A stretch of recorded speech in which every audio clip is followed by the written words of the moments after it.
ಶ್ರೀಮದ್ ಭಾಗವತ ಮಹಾಪುರಾಣ ಪ್ರಥಮ ಖಂಡ ಮೊದಲನೇ ಸ್ಕಂದ ಅಧ್ಯಾಯ 12.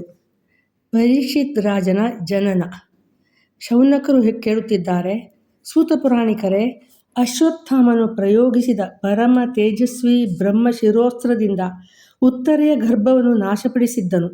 ಆದರೆ ಭಗವಂತನು ಅವನನ್ನು ಪುನಃ ಬದುಕಿಸಿದ್ದನು ಎಂದು ನಾವು ಕೇಳಿದ್ದೇವೆ. ಆ ಗರ್ಭದಿಂದ ಹುಟ್ಟಿದ ಮಹಾಜ್ಞಾನಿಯೂ ಮಹಾತ್ಮನೂ ಆದ ಪರೀಕ್ಷಿದ್ರಾಜನಿಗೆ ಶುಕ ಮಹಾಮುನಿಗಳು ಜ್ಞಾನೋಪದೇಶ ಮಾಡಿದ್ದರಲ್ಲ. ಅವನ ಜನ್ಮ, ಕರ್ಮ, ಮೃತ್ಯು, ಅನಂತರ ಅವನಿಗೆ ಪ್ರಾಪ್ತವಾದ ಗತಿ, ಹೀಗೆ ಎಲ್ಲವನ್ನೂ ನಿಮಗೆ ಸರಿಯೆನಿಸಿದರೆ ನಮಗೆ ತಿಳಿಸಿರಿ, ನಾವುಗಳು ಶ್ರದ್ಧೆಯಿಂದ ಕೇಳಬಯಸುತ್ತೇವೆ. ಸೂತ ಪುರಾಣಿಕರೆಂದರು. ಶೌನಕಾದಿಗಳೇ, ಧರ್ಮರಾಜ ಯುಧಿಷ್ಠಿರನು ಪ್ರಜೆಗಳನ್ನು ಸಂತೋಷಪಡಿಸುತ್ತಾ ತಂದೆಯಂತೆ ಅವರನ್ನು ಪಾಲಿಸುತ್ತಿದ್ದನು. ಭಗವಾನ್ ಶ್ರೀಕೃಷ್ಣನ ಪಾದಾರವಿಂದಗಳ ಸೇವನೆಯಿಂದ ಅವನು ಸಮಸ್ತ ಭೋಗಗಳಿಂದ ನಿಸ್ಪೃಹನಾಗಿದ್ದನು. ಶೌನಕಾದ್ಯರೇ, ಧರ್ಮನಂದನನು ಅತುಳ ಸಂಪತ್ತಿನಿಂದ ದೊಡ್ಡ ದೊಡ್ಡ ಯಜ್ಞಗಳನ್ನು ಮಾಡಿ ಶ್ರೇಷ್ಠವಾದ ಲೋಕಗಳನ್ನು ಗಳಿಸಿದ್ದನು. ಅವನಿಗೆ ರಾಣಿಯರೂ ಒಡಹುಟ್ಟಿದವರೂ ಅನುಕೂಲರಾಗಿದ್ದರು. ಇಡೀ ಜಂಬೂದ್ವೀಪಕ್ಕೆ ಒಡೆಯನಾಗಿದ್ದು ಅವನ ಕೀರ್ತಿಯು ಸ್ವರ್ಗವನ್ನು ವ್ಯಾಪಿಸಿತ್ತು. ದೇವತೆಗಳು ಆಸೆ ಪಡಬಹುದಾದ ಭೋಗ ಸಮೃದ್ಧಿಯನ್ನು ಅವನು ಹೊಂದಿದ್ದನು. ಆದರೂ ಹಸಿದಿರುವ ಮನುಷ್ಯನಿಗೆ ಭೋಜನವಲ್ಲದೆ ಬೇರೆ ಯಾವುದೂ ರುಚಿಸದಂತೆಯೇ ಅವನಿಗೆ ಭಗವಂತನಲ್ಲದೆ ಬೇರೆ ಯಾವ ಸುಖ ಸಂಪತ್ತೂ ರುಚಿಸುತ್ತಿರಲಿಲ್ಲ. ಎಲೆ ಭಾರ್ಗವರೇ, ಉತ್ತರೆಯ ಗರ್ಭದಲ್ಲಿದ್ದ ವೀರ ಶಿಶು ಪರೀಕ್ಷಿತ್ತು ಅಶ್ವತ್ಥಾಮನ ಬ್ರಹ್ಮಾಸ್ತ್ರದಿಂದ ತೇಜದಿಂದ ಸುಡುತ್ತಿರುವಾಗ ಅದು ತನ್ನ ಕಣ್ಣ ಮುಂದೆ ಒಂದು ಜ್ಯೋತಿರ್ಮಯ ಪುರುಷನನ್ನು ಕಂಡಿತು. ಆ ಪುರುಷನು ಅಂಗುಷ್ಟಗಾತ್ರದಷ್ಟಿದ್ದರೂ ಅವನ ತೇಜಸ್ಸು ಅತ್ಯದ್ಭುತವಾಗಿದ್ದು ನಿರ್ಮಲವಾಗಿತ್ತು. ಅವನು ಸುಂದರ ಶ್ಯಾಮಲ ಶರೀರಿಯಾಗಿದ್ದು ಮಿಂಚಿನಂತೆ ಹೊಳೆಯುವ ಪೀತಾಂಬರವನ್ನು ಧರಿಸಿದ್ದನು. ತಲೆಯಲ್ಲಿ ಥಳಥಳಿಸುವ ಸ್ವರ್ಣ ಕಿರೀಟವಿತ್ತು. ಆ ನಿರ್ವಿಕಾರ ಪುರುಷನಿಗೆ ಅತಿ ಸುಂದರವಾದ ನೀಳವಾಗಿದ್ದ 4 ತೋಳುಗಳಿದ್ದವು. ಅವನ ಕಿವಿಗಳಲ್ಲಿ ಪುಟಬಿಟ್ಟ ಚಿನ್ನದ ಸುಂದರ ಕುಂಡಲಗಳು ಹೊಳೆಯುತ್ತಿದ್ದವು. ಕಣ್ಣುಗಳು ರಕ್ತದಂತೆ ಕೆಂಪಾಗಿದ್ದವು. ಕೈಯಲ್ಲಿ ಧರಿಸಿದ ಉರಿಯುವ ಕೊಳ್ಳಿಯಂತಿರುವ ಗದೆಯನ್ನು ಮತ್ತೆ ಮತ್ತೆ ತಿರುಹುತ್ತಿದ್ದನು. ಸೂರ್ಯನು ತನ್ನ ಕಿರಣಗಳಿಂದ ಮಂಜನ್ನು ಹೊಡೆದೋಡಿಸುವಂತೆ ಅವನು ಆ ಗದೆಯಿಂದ ಬ್ರಹ್ಮಾಸ್ತ್ರದ ತೇಜವನ್ನು ಬಡಿದಟ್ಟುತ್ತಿದ್ದನು. ತನ್ನ ಸಮೀಪದಲ್ಲಿದ್ದ ಆ ಪುರುಷನನ್ನು ನೋಡಿ ಆ ಗರ್ಭಸ್ಥ ಶಿಶುವು ಇವನು ಯಾರು ಎಂದು ಯೋಚಿಸತೊಡಗಿತು. ಹೀಗೆ ಗರ್ಭಸ್ಥ ಶಿಶುವು ನೋಡುತ್ತಿರುವಂತೆಯೇ ಧರ್ಮರಕ್ಷಕ ಅಪ್ರಮೇಯ ಭಗವಾನ್ ಶ್ರೀಕೃಷ್ಣನು ಬ್ರಹ್ಮಾಸ್ತ್ರದ ತೇಜಸ್ಸನ್ನು ಶಮನಗೊಳಿಸಿ ಅಲ್ಲಿಯೇ ಅಂತರ್ಧಾನ ಹೊಂದಿದನು. ಅನಂತರ ಎಲ್ಲ ಗ್ರಹಗಳು ಅನುಕೂಲವಾಗಿ ಎಲ್ಲ ಸದ್ಗುಣಗಳೂ ಕೂಡಿ ಸುಫಲಪ್ರದವಾಗಿದ್ದ ಶುಭ ಸಮಯದಲ್ಲಿ ಪಾಂಡುವಿನ ವಂಶದ ಕುಡಿಯಾಗಿದ್ದ ಸುಪುತ್ರನ ಜನನವಾಯಿತು. ಆ ಶಿಶುವು ತನ್ನ ತೇಜಸ್ಸಿನಿಂದ ಪಾಂಡುರಾಜನೇ ಮರಳಿ ಹುಟ್ಟಿ ಬಂದಂತೆ ಬೆಳಗುತ್ತಿತ್ತು. ಮೊಮ್ಮಗನು ಹುಟ್ಟಿದ ಸಮಾಚಾರವನ್ನು ಕೇಳಿ ಯುಧಿಷ್ಠಿರನ ಮನಸ್ಸಿಗೆ ಬಹಳ ಸಂತೋಷವಾಯಿತು. ಅವನು ಧೌಮ್ಯ, ಕೃಪಾಚಾರ್ಯರೇ ಮುಂತಾದ ಬ್ರಾಹ್ಮಣರಿಂದ ಮಗುವಿಗೆ ಮಂಗಳವಾಚನ ಮಾಡಿಸಿ ಜಾತಕರ್ಮ ಸಂಸ್ಕಾರವನ್ನು ನೆರವೇರಿಸಿದನು. ದಾನಕ್ಕೆ ಯೋಗ್ಯವಾದ ದೇಶ, ಕಾಲ, ಪಾತ್ರಗಳಾವುವು ಎಂಬುದನ್ನು ಅರಿತಿದ್ದ ಮಹಾರಾಜ ಯುಧಿಷ್ಠಿರನು ಪ್ರಜಾತೀರ್ಥ ಎಂಬ ಸಮಯದಲ್ಲಿ, ಅರ್ಥಾತ್ ಹೊಕ್ಕುಳು ಬಳ್ಳಿ ಕತ್ತರಿಸುವ ಮೊದಲೇ ಬ್ರಾಹ್ಮಣರಿಗೆ ಸುವರ್ಣ, ಗೋ, ಭೂಮಿ, ಗ್ರಾಮಗಳನ್ನು, ಉತ್ತಮ ಜಾತಿಯ ಆನೆ, ಕುದುರೆಗಳನ್ನು ದಾನ ಮಾಡಿ ಮೃಷ್ಟಾನ್ನ ಭೋಜನವನ್ನು ಮಾಡಿಸಿದನು. ಇವುಗಳಿಂದ ಸಂತೋಷಗೊಂಡ ಬ್ರಾಹ್ಮಣರು ಅತ್ಯಂತ ವಿನಯಶಾಲಿಯಾದ ಯುಧಿಷ್ಠಿರನಲ್ಲಿ ಹೀಗೆಂದರು. ಪುರುವಂಶ ಶಿರೋಮಣಿಯೇ, ನಿವಾರಿಸಲು ಅಸಾಧ್ಯವಾದ ಕಾಲದ ಗತಿಯಂತೆ ಪವಿತ್ರವಾದ ಈ ಕುರುವಂಶವು ಇನ್ನೇನು ವಿನಾಶ ಹೊಂದಿ ಬಿಡುವುದೋ ಎನ್ನುವಷ್ಟರಲ್ಲಿ ಸರ್ವಸಮರ್ಥನಾದ ಭಗವಾನ್ ಶ್ರೀ ಮಹಾವಿಷ್ಣುವು ನಿಮ್ಮ ಮೇಲೆ ಕೃಪೆಗೈದು ನಿಮಗೆ ಈ ಬಾಲಕನನ್ನು ದಯಪಾಲಿಸಿ ಅವನನ್ನು ಸಂರಕ್ಷಿಸಿದ್ದಾನೆ. ಆದ್ದರಿಂದ ಇವನಿಗೆ ವಿಷ್ಣುರಾತ ಎಂಬ ಹೆಸರಾಗುವುದು. ನಿಸ್ಸಂದೇಹವಾಗಿ ಈ ಬಾಲಕನು ಲೋಕದಲ್ಲಿ ಮಹಾ ಯಶಸ್ವಿಯೂ ಪರಮ ಭಗವದ್ಭಕ್ತನೂ ಆದ ಮಹಾಪುರುಷನಾಗುವನು. ಯುಧಿಷ್ಠಿರನೆಂದನು.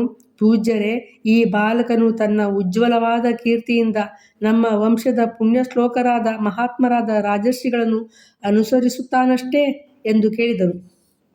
ಎಲೆ ಕುಂತಿನಂದನನೇ, ಇವನು ಮನುಪುತ್ರನಾದ ಇಕ್ಷ್ವಾಕು ಮಹಾರಾಜನಂತೆ ತನ್ನ ಪ್ರಜೆಗಳನ್ನು ಪಾಲಿಸುವನು. ಹಾಗೂ ದಶರಥನಂದನ ಭಗವಾನ್ ಶ್ರೀರಾಮನಂತೆ ಬ್ರಾಹ್ಮಣ ಭಕ್ತನೂ ಸತ್ಯಪ್ರತಿಜ್ಞನೂ ಆಗುವನು. ಇವನು ಉಶೀನರ ಅರಸನಾದ ಶಿಬಿಯಂತೆ ದಾನ ಕೊಡುವವನೂ ಶರಣಾಗತ ವತ್ಸಲನೂ ಆಗುವನು.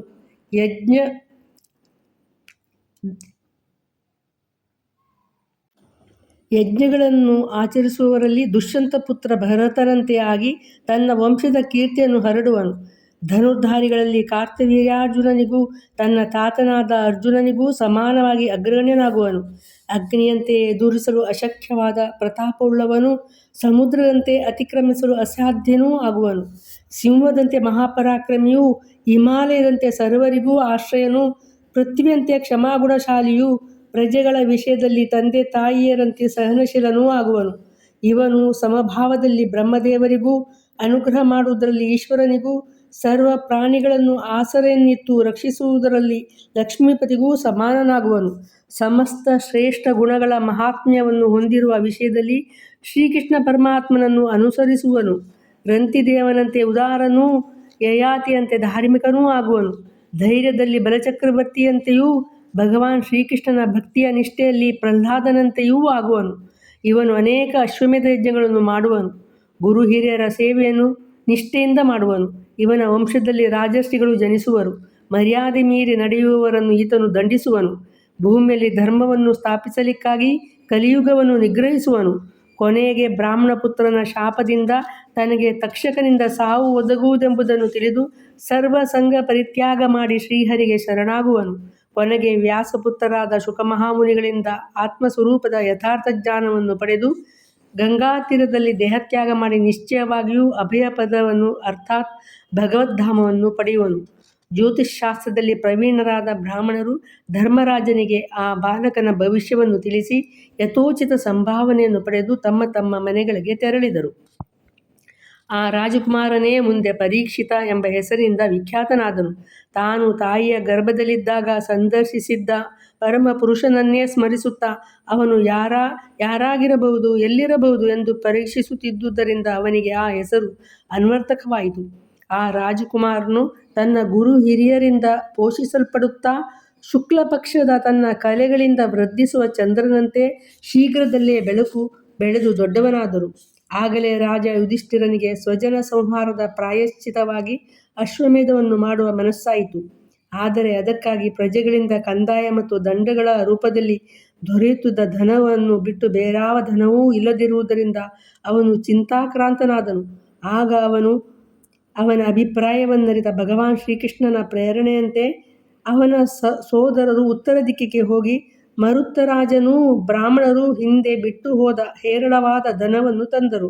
ಅದರಿಂದ ಯಜ್ಞದ್ರವ್ಯಗಳನ್ನು ಸಂಪಾದಿಸಿ ಧರ್ಮಭೀರುವಾದ ಧರ್ಮರಾಜನು 3 ಅಶ್ವಮೇಧ ಯಜ್ಞಗಳ ಮೂಲಕ ಭಗವಂತನನ್ನು ಆರಾಧಿಸಿದನು.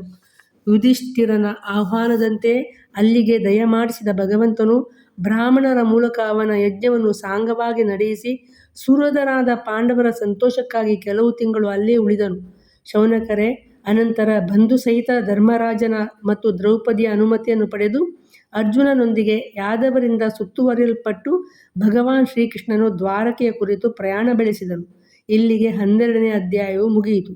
ಇತಿ ಶ್ರೀಮದ್ ಭಾಗವತ ಮಹಾಪುರಾಣೇ ಪರಮಹಂಸ್ಯಾಂ ಸಂಹಿತಾಯಾಂ ಪ್ರಥಮಸ್ಕಂಧೆ ಪರೀಕ್ಷಿತ್ ಜನ್ಮಾದ್ಯುತ್ಕರ್ಷೋ ನಾಮ ದ್ವಾದಶೋಧ್ಯಾಯಃ. ಶ್ರೀಕೃಷ್ಣಾರ್ಪಣಮಸ್ತು.